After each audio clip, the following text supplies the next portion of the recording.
What's up, y'all? How are y'all doing today? We are going to try to stay as consistent as we can possibly be. This will be the first video of this week. This is gonna be like one of the typical videos, and then I'll have some poetry stuff showing up later this week, hopefully. And hopefully, if everything goes well, you guys might have Evo QC come back on and read to you.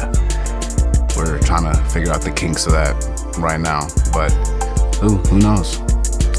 So right now, if you haven't noticed the title, As Iron Sharpens Iron.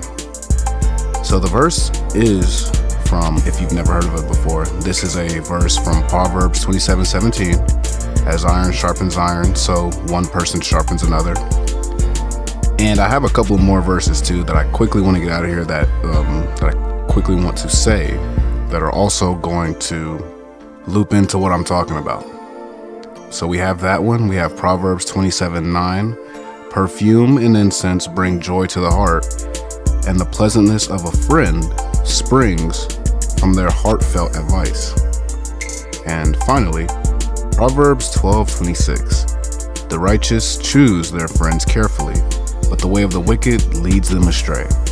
So by now, you can tell that this video is going to be about friends and the importance of choosing the right ones. And also about confessing, if you read the full title, which we'll get to in the latter half of this video. So everyone has a different experience when it comes to friends / true friends.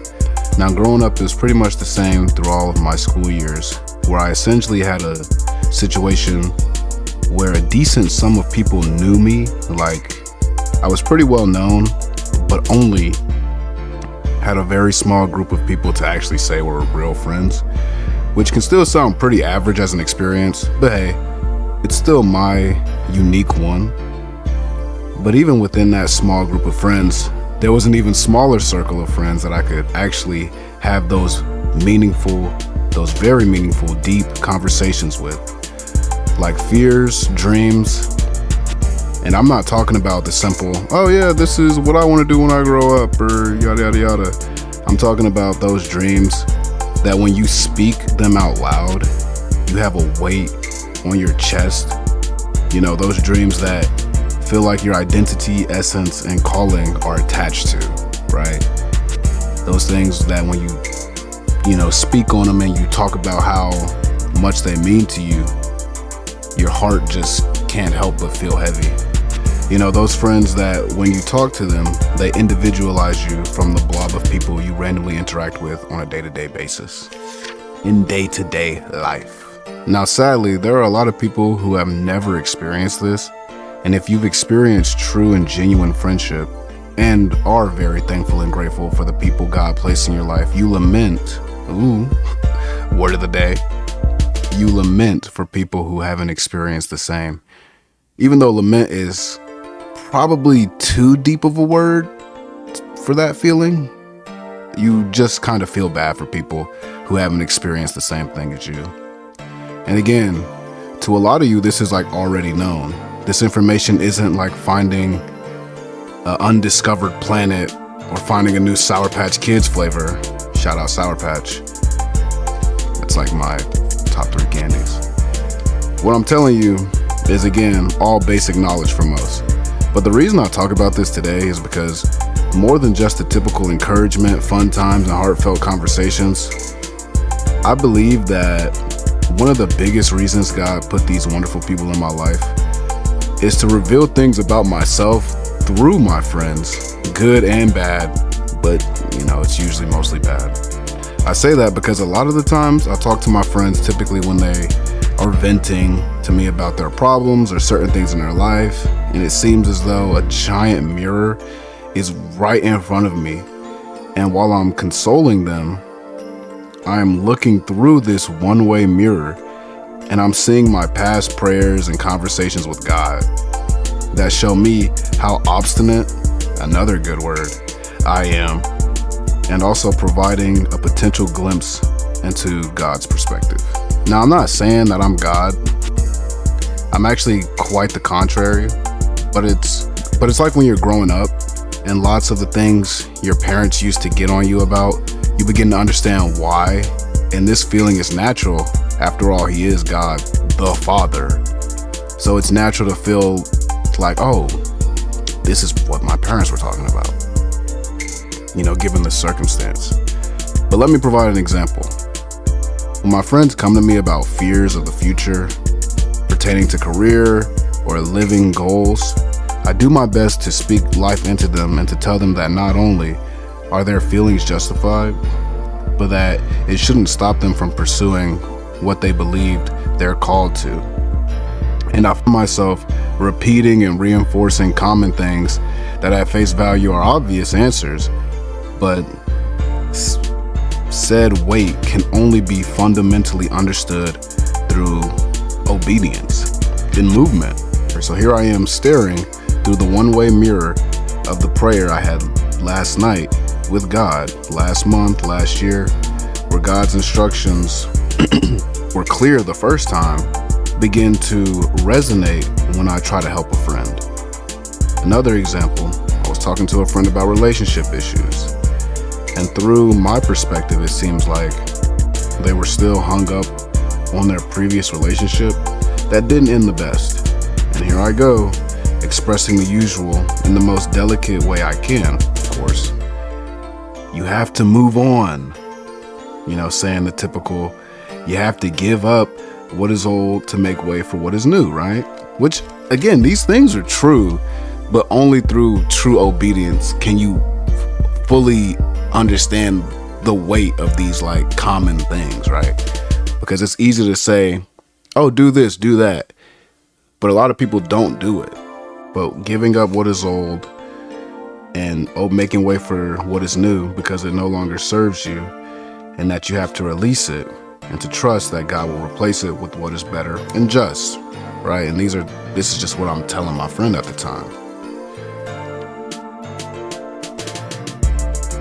And while I'm telling them all this from my very high horse, God humbles me with the one-way mirror again when I was praying for Him to help me let go of the bondage that was my last situationship. Which, truth be told, it hurt my confidence and hope, because while I was quote unquote preaching to my friend, I received a tap on the shoulder from humility himself. And while I'm telling my friend to let go of the woman who at the time was running him mad, I'm reminded that even though I go to a new gym now and haven't been back to the old one in months, I've still kept the membership because I was essentially looking for ghosts, hoping that maybe one day I'll randomly go there and the person that I was talking to, she'll be there and I'll be able to make things right. How can God put something new into my hand if I'm still gripping onto the old? And once I realized that, I was better able to empathize with my friend, leading into my next point, confession. And at that point, I had to confess to my friend that, hey, I get it because I've been doing this too. Not in the same way, but I have been doing this. And confession is really powerful for whichever reason you use it for, because not only does it get the weight off of your chest and you don't have to hold it in, but if you have really good and genuine friends, they can hold you accountable when you begin to slip or take steps that are going to lead you into the same direction. Confessing to God or friends can be very helpful in overcoming stumps in your day-to-day life, because through confession, you acknowledge you need help or something has to change. And it can be scary. It can be scary to put yourself in that vulnerable situation, to reveal the things that you struggle with. But again, what is in the dark will come to the light. And it is better to humble yourself so that you can overcome your problems than to sweep them under the rug and pretend they don't exist. Small example, I began to, and this is a small work example, But I began to chase down a particular career path, and it began to stress me out really badly. And I got to a point to where I wasn't sure if it was right for me because of my motives. And again, I'm really high on, or really big, really high is not the right way to say it, but I'm really big on making sure that you're doing things for the right reasons. Because I feel like the motivation behind why you do certain things is the ultimate decider of whether or not you get that breakthrough you're looking for in that area of work, life, love, etc.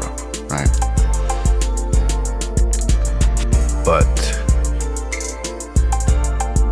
I had to bring it to God when I was struggling, and I wasn't sure if what I was chasing was right for me. I had to bring it to God because He is the source of all of my accomplishments. And if He is for it, nothing can stand against it. As long as, and this is the important part, as long as my heart posture is correct. And that is key, because mine at the time wasn't. Instead of the role of helping people, I wanted the status of the title. And I had to acknowledge that. It was tough for me to acknowledge it because I tried, and I assume most people do, but I try to be morally on the good side of things whenever I'm, doing whichever, right? But I had to acknowledge that I was really pursuing this because of the status that it would bring and not necessarily the help that I could give to people, right? And I had to confess that to God so that He can help me, so that He can keep me in check. Not necessarily saying that I can't pursue it, but I can't pursue it with wrong intention. Because even if you're called to do it, even if you want to chase it, if your heart posture isn't in the correct spot, it's gonna make things 100% more difficult on the journey there. If it's even granted to you at that point, because you can't get your heart posture in the correct place.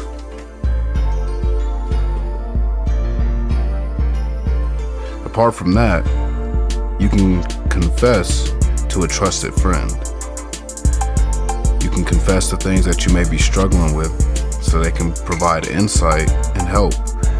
Whether you're struggling mentally or financially, or if you're struggling, for example, with lust and you need someone to hold you accountable. Confession can be very powerful. But again, it's scary because you have to put yourself in that vulnerable spot and you have to let this person who you trust, but you got to let them peer into a weak, or peer at a weak version of yourself, quote unquote weak version of yourself, right? But again, acknowledging your shortcomings doesn't make you weak. Having shortcomings doesn't make you weak.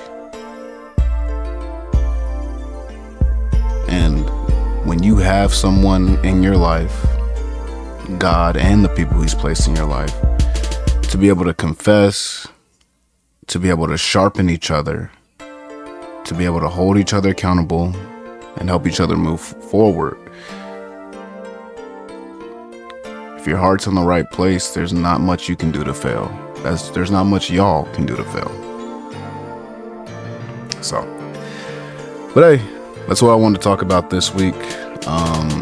Just because it's been really big on my heart to talk about it. And if you couldn't tell, this was very scripted because I didn't want to butcher this, even though I kind of did.